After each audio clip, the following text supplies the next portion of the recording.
Hello all, welcome back. I wish you all a very safe time ahead and also a very positive academic year. So, we will start today's discussion with the next chapter in our line, which is basically the preamble of the Indian Constitution.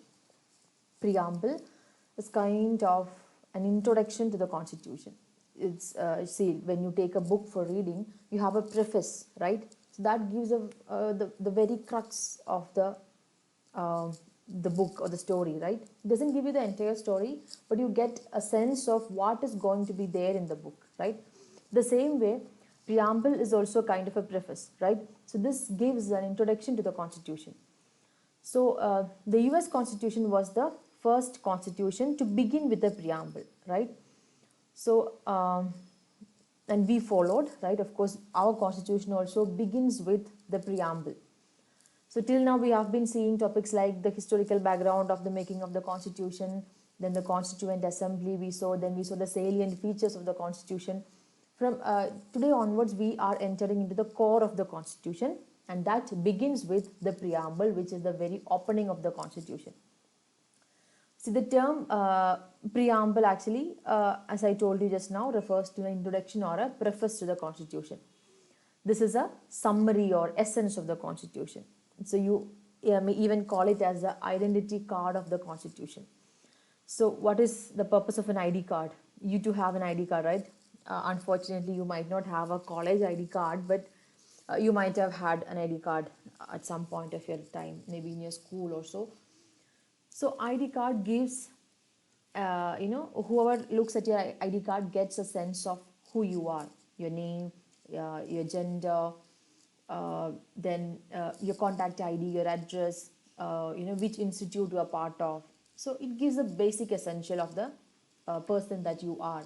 But at the same time, ID card does not define you or does not give a complete picture of the person that you are, but definitely gives a clue as to where you come from, what you are, then which institute you are part of, all those things. The same way, preamble is an ID card of the constitution.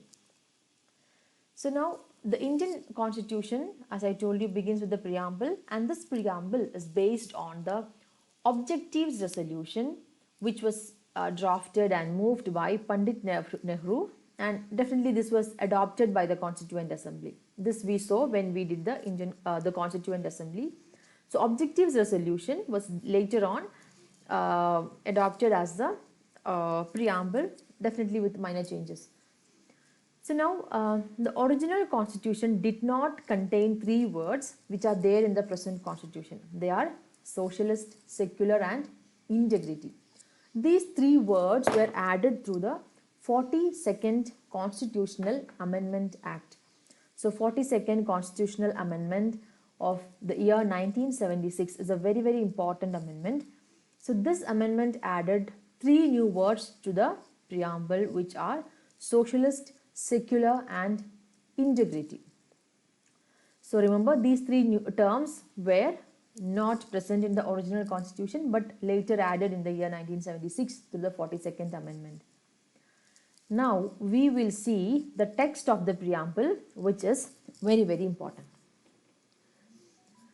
Now let me read out the text for you.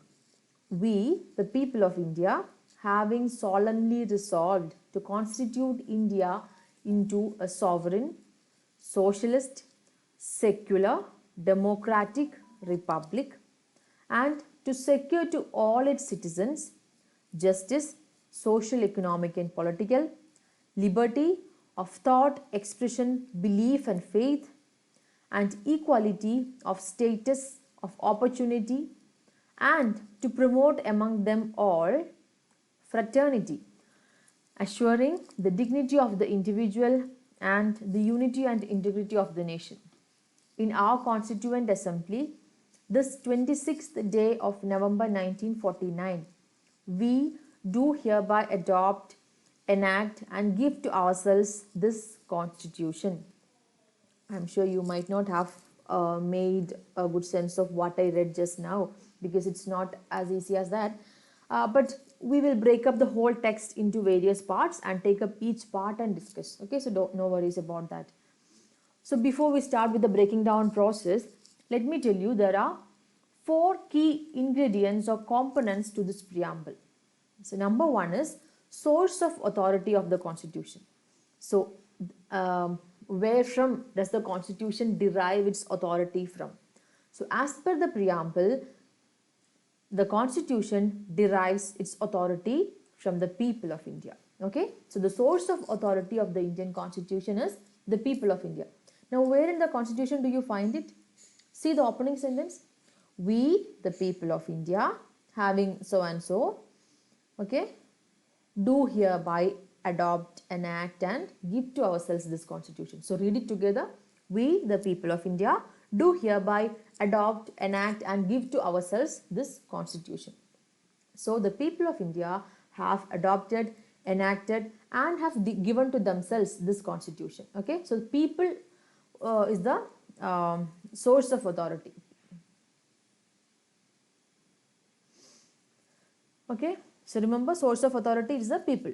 Next is nature of the Indian state, which means what kind of state or what kind of polity are we trying to build. So the preamble declares India as a sovereign, socialist, secular, democratic and republican polity. What are the terms? Sovereign, socialist, secular, democratic and republican polity. So there are 5 different natures of the Indian state that the Constitution aspires to build. See, it's given here. Having solemnly resolved to constitute India into a sovereign, socialist, secular, democratic republic.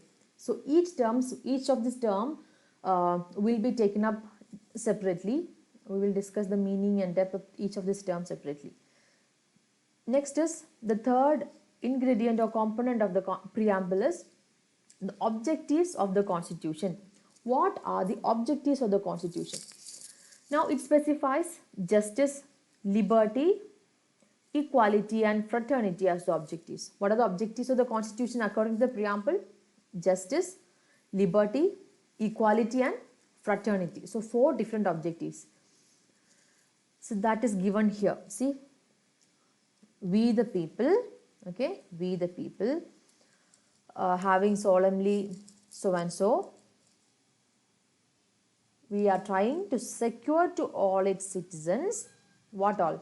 Justice, social, economic and political, liberty of thought, expression, belief, faith and worship, equality of status and of opportunity, and then finally fraternity.